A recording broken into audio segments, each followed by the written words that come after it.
11 de la mañana con 13 minutos en todo el país. Estamos en vivo a través de Canal 11 de Punta del Este y con muchísimo gusto las recibimos a ellas. A la señora Paula Rabinovich y la señora Pía Lobato, del proyecto Meraki, Educadoras Sexuales. Bienvenidas, un gusto reencontrarme con ustedes. Bueno, muchas gracias. Para nosotras también. Bueno, la verdad que arrancar otro año acá contigo en la mañana del 11, agradecida siempre por el espacio, que como ya hemos dicho, no se habla mucho de educación sexual, prácticamente nada, entonces encontrar un medio donde abra la puerta para que se hable, para informar y para que la gente sepa un poquito más, agradecidas totalmente. Nosotros también agradecidos obviamente por toda esta información tan valiosa que ustedes nos traen en cada oportunidad. Y bueno, vamos a hablar del tema recurrente pero que tiene tantas aristas, tantos abordajes, ¿no? La sexualidad en la adolescencia, la vida sexual de los adolescentes. ¿Por dónde les parece comenzar? Bien, primero, como decía Paula, agradecer siempre el espacio y bueno, que el público se renueva y bueno, estamos por suerte desde el año pasado teniendo un espacio quincenal o mensual. Y bueno, primero contarles que Educación Sexual Meraki venimos trabajando desde el 2018 con talleres tanto presenciales, virtuales, bueno, nos pasó la pandemia también esto en modalidad híbrida. También, bueno, ahora con las redes, tenemos también un Instagram que nos pueden seguir, Educación Sexual Meraki. Y como decías tú, nosotros en realidad, nuestro proyecto es de educación sexual, entonces nos especializamos en infancias y en adolescencias. Tanto Paula como yo somos profesoras, yo también soy maestra, bueno, ambas somos educadoras sexuales. Y bueno, también esto de este rol de educación, de educadoras sexuales, de educación sexual, como que en general no es algo tampoco que se hable mucho. Entonces muchas veces nos dicen, bueno, ¿cómo es que trabajan o qué hacen, no? En realidad nosotros trabajamos en la prevención. ¿Sí? ¿Qué significa esto de la prevención? Bueno, la prevención tiene que ver con educación, ¿sí? Muchas cosas se previenen con información, ¿sí? Entonces, bueno, nuestro proyecto parte de ahí, de la prevención y la promoción de la educación sexual. La sexualidad muchas veces se apunta meramente o exclusivamente a la etapa de vida que es la adolescencia, pero la sexualidad abarca todas las etapas de la vida, desde la infancia, bueno, desde la concepción en realidad, hasta obviamente infancia, adolescencia, adultez, adultos mayores. La sexualidad está siempre en todas las etapas de la vida. Entonces, bueno, nosotras trabajamos, como decías tú, en adolescencia, que comenzamos el año brindando talleres virtuales de educación sexual. Específicamente ahí empezamos a trabajar en la etapa de la preadolescencia, porque bueno, consideramos que justamente esto, como tal vez como en lo cotidiano o en lo social no se ve tanto la importancia de la educación sexual en la infancia, y sí empiezan como a decir, en la adolescencia, como que sobre todo las familias empiezan, ¿y ahora cómo le voy a hablar de sexualidad? O empiezan el tema de las preocupaciones, los miedos, todo el tema de, no sé, infecciones de transmisión sexual, embarazos no planificados, las primeras experiencias sexuales. Entonces, bueno, ¿ahora qué hago? Entonces, bueno, a nosotros nos parece muy importante toda esta etapa de la preadolescencia. Entonces, bueno, hicimos dos talleres en el mes de marzo y bueno, y ahora estamos planificando abril. Y bueno, que también estamos en esto de la virtualidad, porque bueno, también como que cambió el mundo después de la pandemia, entonces a nosotras nos gusta mucho el tema de trabajar en forma presencial, porque nos parece que bueno, por nuestras dinámicas, nuestras formas de trabajo, hacemos talleres, hacemos grupos, y bueno, es muy lindo la presencialidad, pero nos hemos dado cuenta que las personas están mucho como en la virtualidad, o también de que de repente sean propuestas que sean asincrónicas, que las puedas ver después, con tranquilidad, grabadas y todo eso. Entonces, bueno, también estamos planificando toda esta reestructura de nuestros talleres. Paula. Por ahí la gente que nos seguía del año pasado es que capaz que ve que antes nos llamábamos Proyecto Sexualidad Meraki o Proyecto Educación Sexual, y ahora le sacamos el proyecto porque, bueno... Ya es una realidad. Exactamente, hace un tiempo y dentro de cosas que parecen que no tienen mucha visibilidad, bueno, contarle que como decía Pía, nos encuentran en las redes ya no más por proyectos, sino por Educación Sexual Meraki. Y trabajamos siempre desde la educación, pero además desde la educación, desde la reflexión, porque uno hace un tiempo que ya el concepto de educación-aprendizaje juntos no va más. Entonces, nosotras podemos tener la voluntad de educar y del otro lado tiene que existir la voluntad del aprender, ¿sí? Yo puedo querer educarte, pero vos no querer aprender y bueno, después podemos entrar en temas de la educación, pero funciona así. Entonces, además de educar, nosotras siempre trabajamos en la reflexión, ¿sí? En los talleres que hacemos, tanto presenciales como virtuales, en los acompañamientos o en los asesoramientos que hacemos, siempre trabajamos en la reflexión a través de diferentes métodos, ¿sí? De diferente metodología que tenemos, pero porque nos parece trascendental que la persona pueda pensar, pueda ir a su infancia. Quizás por eso también es tan complejo trabajar en educación sexual, porque tenemos que revernos, tenemos que mirarnos a nosotros y a nosotras para después poder seguir por ese camino si entendemos que está bien, ¿sí? O si entendemos que lo queremos para nosotros, o algo me hace ruido, no quiero más, o entiendo por qué durante tanto tiempo los seres humanos funcionamos así, y entonces ahora me gustaría funcionar de otra manera. Entiendo que las infancias, como decía Pía, la adolescencia, debería funcionar de otra manera, deberíamos los seres humanos, ¿sí? Funcionar de otra manera en cuanto a la educación sexual. Entonces, bueno, trabajamos siempre desde ahí, desde la reflexión, sin imponer nada, porque de esa forma no se educa, no es el camino. Y bueno, apuntando a eso, ¿no? A que estamos con noticias todos los días, lamentablemente todos los días, de situaciones de abusos, de diferentes tipos de abusos, ya sean en la infancia, en la adolescencia, niñas, varones, y esas situaciones se dan por algo que traemos históricamente. En el seno de la familia se dan la mayoría de los abusos, que es algo totalmente escandaloso, ¿no? Porque le da un tinte macabro, no sé cómo definirlo, la verdad. Lo que pasa es que eso siempre ha sucedido. Ahora, eso siempre ha sucedido y la frase, bueno, yo en mi casa, el vecino, la vida de los demás, yo en la casa de los demás no me meto, o esas frases que iban como encerrando, ¿no? Uno podía ver, o podía suponer, o podía sospechar, pero no te metas, porque todo comedido sale jodido. No Ahora, te metas. no son los dos factores, o sea, hay una visibilización mucho mayor de los casos, hay más posibilidades de denunciar los casos, pero también hay más casos.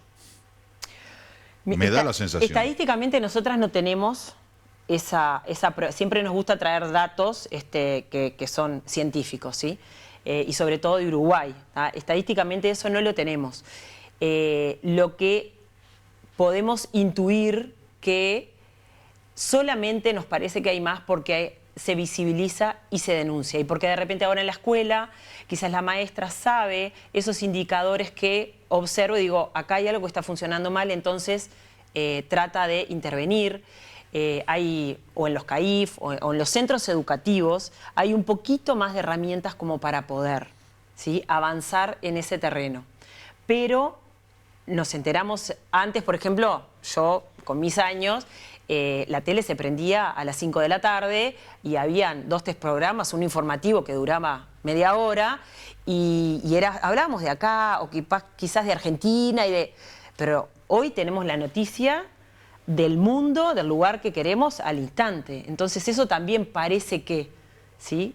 Antes, en un pueblo del interior del Uruguay, las cosas quedaban ahí, en el pueblo y en la casa, y ahora nos enteramos. Entonces, bueno, trabajar sobre eso, ¿no? Sobre la historia de los adultos, la historia de las personas adultas que traemos con nosotros, y reflexionar si estas cosas que vemos diariamente no pasan porque nosotras, las personas adultas, empecemos a cambiar en la educación sexual que hemos tenido y la que queremos tener hoy en día, porque la sexualidad ya hemos hablado que la tenemos a lo largo de toda la vida, y como es a lo largo de toda la vida es cambiante, y la vamos transformando y vamos aprendiendo y nos vamos desconstruyendo y construyendo. Entonces, bueno, y de acuerdo a la educación sexual que nosotros y nosotras tengamos, va a ser lo que le demos a nuestras infancias. Entonces, ¿queremos reproducir lo que nos sucedió a nosotros? ¿Queremos reproducir la educación sexual que tuvimos nosotros? Que ya sabemos que, aunque no tengamos educación sexual integral o formal, todos los actos que hacemos son en educación sexual. Es como que llamamos a la reflexión, ¿no? Nosotros adultos tenemos que reeducarnos, tenemos que volver a educarnos en sexualidad para nosotros y para transmitir y educar a nuestras infancias, a nuestras adolescencias, o queremos seguir así como está y de repente ven en la tele todos los días un informativo de un abuso, de un maltrato, de un femicidio, de todas esas cosas que nos pasan al costado y decir, ay, qué horrible, pero yo no hago nada. Entonces no es tan horrible. Ahora, el reconvertir la forma de educar no depende únicamente ni de Meraki Sexualidad, ni de la mañana del 11, o sea, tiene que ser una cuestión estructural, ¿no? De Estado, ¿no? Porque es el que tiene que dar el puntapié inicial, pero a todo nivel. Y como que, no sé si es que venimos corriendo atrás de la liebre, como que las decisiones llevan mucho tiempo y no se acompasan con la realidad, que vos decís que todos los días, ustedes lo saben bien, lo compartimos en los titulares, este tipo de noticias realmente muy desagradables y dolorosas, da la sensación como que nunca se va a producir el acople, ¿no? Porque siempre venimos corriendo a la de atrás. Lo que pasa que cuando Paula hablaba de la educación sexual integral, ¿verdad? Que es la famosa sigla ESI, Uruguay, por ejemplo, el caso de Argentina, cuenta con una ley de educación sexual, bueno, que tiene toda una organización, una estructura para que se implemente en las escuelas y en educación secundaria. Uruguay no cuenta con eso. Entonces queda en realidad como al libre albedrío del docente que realmente esté interesado en abordar las temáticas, ¿verdad? En educación primaria, y en secundaria hay un rol que es el referente de educación sexual del liceo, que tanto Paula como yo hemos trabajado, pero que son muy pocas horas y que realmente es como muy difícil con la poca cantidad de carga horaria que tiene para liceos con la cantidad de alumnos, profesores y familias. Entonces realmente no es un rol que se puede cumplir para trabajar con todos los integrantes, es casi imposible. Entonces, cuando hablamos de educación sexual integral, justamente habla de integral, ¿por qué? Porque debería abordar todos los planos que tiene la sexualidad, ¿no? No solo lo biológico, sino lo biológico, lo psicológico, lo social, todo lo que tiene hoy en día la sexualidad con los medios de comunicación, con las pantallas, bueno, con todo lo que tiene que ver con la pornografía, con los abusos a través de las redes, ¿verdad? Y eso en realidad no se aborda, ¿tá? Entonces, por eso es que a partir de toda esa necesidad que nosotros fuimos viendo, porque trabajamos en las instituciones educativas, es que surgió Meraki, ¿verdad? Porque decíamos, bueno, nos parece que queda corto, que queda poco, realmente permanentemente nos están haciendo preguntas de, bueno, ¿qué hago si a mi hijo le pasa esto, tengo esta pregunta, o qué libro, qué, ¿no? Entonces, como decía Paula, bueno, si a nosotras nos educaron de determinada manera, ¿tá? En cuanto a la educación sexual, por ejemplo, puede ser que me hayan educado no hablándome, no diciéndome, a través del miedo, a través de eso no está mal, está prohibido, no hables, o puede ser que sí me dieron alguna información, pero fue muy poca, ¿tá? Entonces, bueno, es medio difícil que si yo no me educo como madre, como padre, como docente, no busco otras maneras, yo vaya a educar distinto a mis hijos o a mis hijas, porque voy a educar de acuerdo a cómo me educaron, ¿tá? Entonces muchas veces no se ve como una necesidad, eso que tú decías, bueno, pero tiene que ser como una política de Estado, realmente hay que poner énfasis en esto, ¿tá? Como decía Paula, no es solo quedarme en, ay, qué horrible, cómo pasan estas cosas, bueno, pero digo, los cambios tienen que empezar también por uno, ¿no? ¿Qué puedo hacer yo en forma individual? ¿Qué puedo hacer yo con mi familia, con mis hijos, con mis hijas? Entonces, bueno, muchas veces por este temor de no sé cómo hacerlo, capaz que lo hago mal, no hago nada, ¿tá? Entonces, esto de de los abusos también nos pasa mucho en los talleres, o también hacemos asesorías y acompañamientos personalizados. Y bueno, muchas veces nos encontramos con personas que nos cuentan de que fueron abusados, de que pasaron situaciones en su infancia, y que eso realmente son heridas que quedan y huellas, marcas que quedan para toda la vida, ¿tá? Entonces, bueno, esas personas no es casualidad que estén en los talleres. ¿Por qué? Porque justamente saben que toda esa falta de información nos ha pasado, incluso estar dando talleres y que haya personas que no se habían dado cuenta que ciertas situaciones que habían pasado en su infancia o en su adolescencia eran abusos. Estaba naturalizado. Estaba naturalizado, de repente muchas personas por la carga de dolor o de conflicto lo habían como negado, y hay situaciones que no se viven como abuso. Entonces, por eso también es la importancia de poder hablar con los niños y con las niñas, de realmente el tema del cuidado del cuerpo, del respeto, del consentimiento, del poder decir no, de todo ese tipo de cosas, son en realidad claves, porque nosotros le estamos dando herramientas a ese niño o esa niña, que esas herramientas se llaman factores protectores, para que justamente ese niño o esa niña tenga sus propias herramientas para poder identificar cosas que no le gustan o que no lo hacen sentir bien, y también pueda comunicárselo y tenga un adulto referente a quien poder contarle, ¿verdad? Y eso muchas veces lo vemos como algo, como, bueno, todos los niños y todas las niñas tienen un adulto referente, y no es así, ¿tá? Entonces, nosotros como adultos somos los que tenemos que tomar esas riendas y decir, bueno, si yo no encaro el tema de la educación sexual con mis hijos y con mis hijas, no abro ese canal de comunicación, no genero esa confianza en ellos o en ellas, es muy difícil que después me vengan a contar una situación tan difícil como puede ser un abuso. Entonces, eso es la clave también, la comunicación. Una cosa que decía Pía, que es importante, nosotras educamos a las infancias en esos factores protectores, pero también desde el lugar del adulto, ¿sí? Porque vos decías, porque siempre es de un lugar cercano, es el padre, es el abuelo, siempre es de un lugar cercano, es el padre, el tío, el abuelo, el cura, siempre es de ese lugar de confianza. Aquel abusador o violador que va por la calle y secuestra a una muchacha, la lleva a un descampado y la viola, capaz que son contados con los de una mano. Y aparte no va a suceder con un niño de 2, 3, 5, 8, no sucede. Claro. Otro tema son las redes, pero siempre sucede en ese entorno, y todas las personas pensamos que a mí no me va a pasar. Lo pensamos cuando vamos por la calle con un accidente de tránsito, cuando me voy a tropezar, siempre pensamos, no, a mí no me va a pasar. No, que el padre, el tío, el abuelo, pero todas esas personas que sí les pasó, pensaban lo mismo que tú. Entonces, entender que también desde el adulto, también tenemos factores que son protectores, que nosotras enseñamos a que si determinadas situaciones se dan, bueno, eso hay que poner el ojo. ¿Sí? Porque esas situaciones no son normales para un padre, para un abuelo. ¿tá? Si veo a mi hijo de determinada manera, entonces, si veo al tío de determinada manera, entonces, esos factores protectores que también tenemos que aprender los adultos, ¿tá? Para detectar antes la situación del abuso.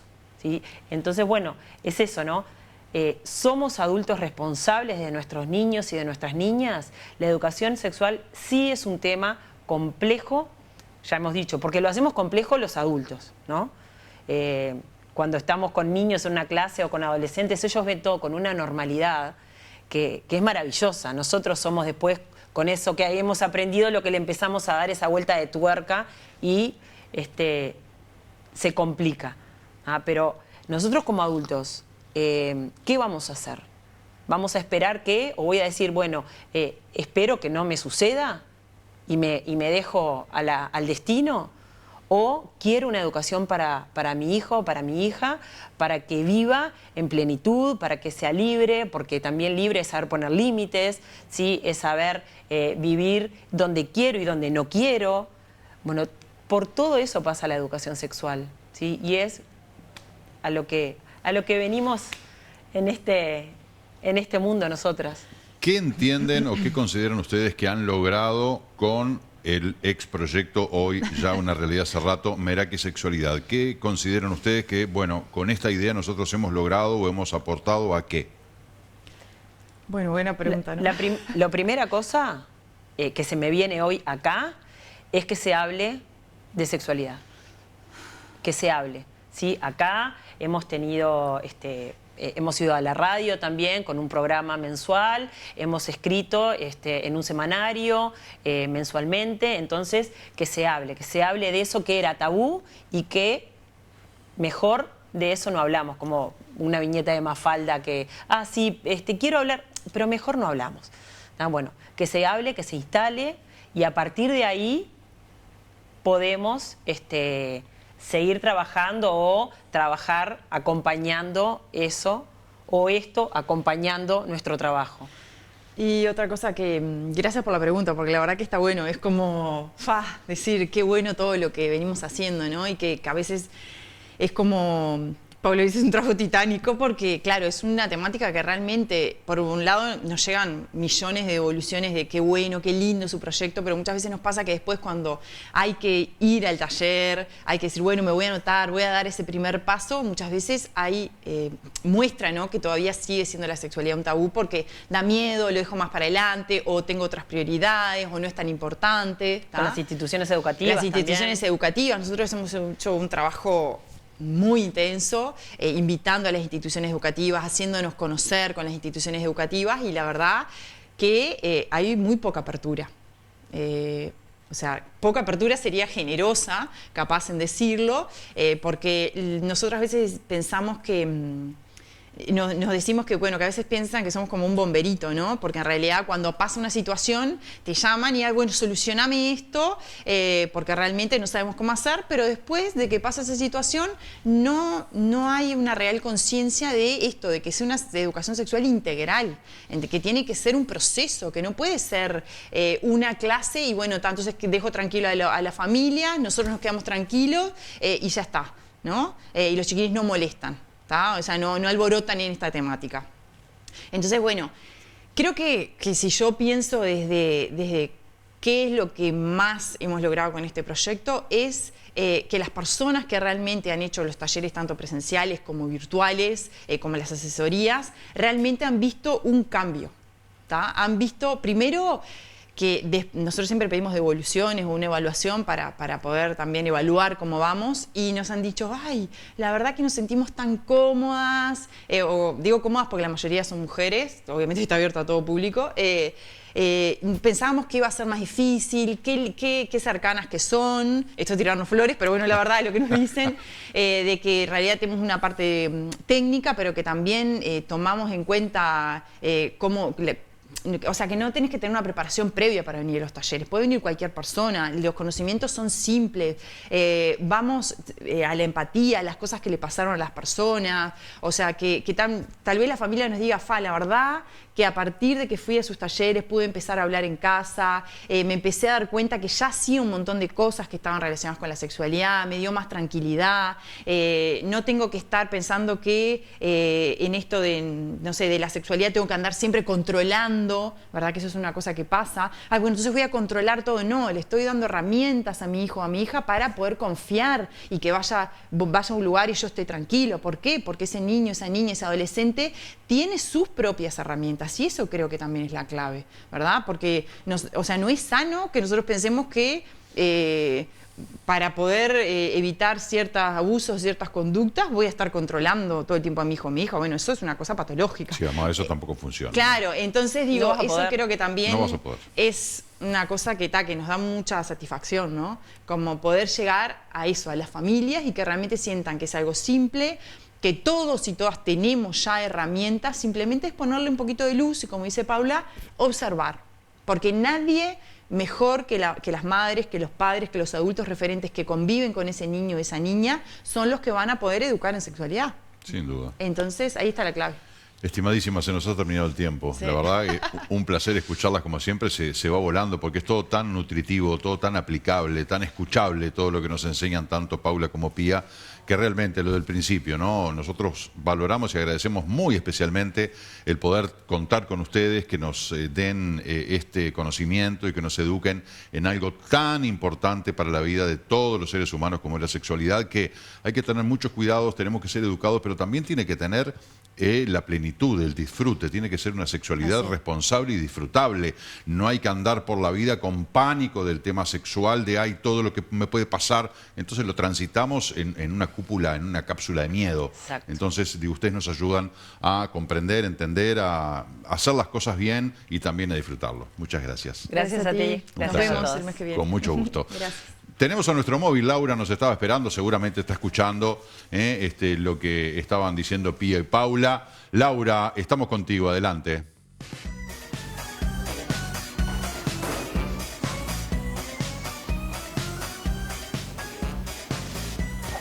Gracias, Marce. Sí, por supuesto, estábamos escuchando atentamente el saludo a Pía, a Paula, encantados de que vuelvan porque a veces uno aprende muchísimo escuchándolas. Como mamá también de adolescentes es difícil transitar esta etapa, así que nos viene muy bien escucharlas. Marce, nos vinimos hasta Cofuema y por suerte, porque se descolgó a llover afuera, no sabés lo que es. En este momento en Maldonado está lloviendo bastante. Por suerte nosotros logramos cobijo aquí en las oficinas de Cofuema y bien acompañados para que nos cuenten un poquito de qué se trata una actividad que tienen prevista para este próximo sábado. A mi lado está Marta Cipitría, Jaime Stern de CEFIC, que nos van a contar justamente esta actividad para el sábado, que estamos así, para que no llueva. Bueno, muchas gracias Laura, Marcelo y también, a todo Canal 11, a la mañana del 11 especialmente, muchísimas gracias por la difusión. Bueno, este sábado 22 de abril, de 10 a 14:30 aproximado, vamos a realizar una jornada recreativa en el Parque El Placer, gratuita para todos los socios y sus familias, o sea que pueden ir con los niños, con los hijos adolescentes, gratuita para socios y familias. Para ver, buenísimo. Me decías recreativa y ya me imagino juegos, ¿sí, no?